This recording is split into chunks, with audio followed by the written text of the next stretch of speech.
तुम्हाला तर माहितीच असेल, मला मुले व फुले खूप आवडतात. मी पंतप्रधान असताना मला एक गोष्ट जाणून आली की तुम्हीच या देशाचे खरे भविष्य आहात. तुम्हीच या देशाला पुढे नेऊ शकतात. पण मला एके दिवशी एक मुलगा सहज म्हणाला, चाचाजी तुम्ही तुमच्या कोणत्या खिशात गुलाबाचे फुल का ठेवतात? बालमित्रांनो, तुम्हाला हा प्रश्न पडला असेल, मी माझ्या कोणत्या खिशात गुलाबाचे फुल का ठेवतो? बालमित्रांनो थांबा, आता सांगतो मी.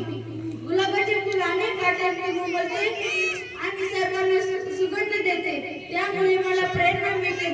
त्यामुळे मी गुलाबाचे फुल खिशात ठेवतो. बालमित्रांनो, खूप पुस्तक वाचत जा. त्या पुस्तकामध्ये ज्ञान असते.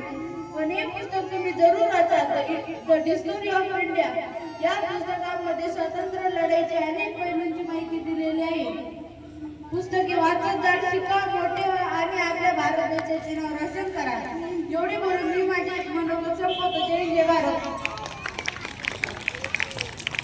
जोरदार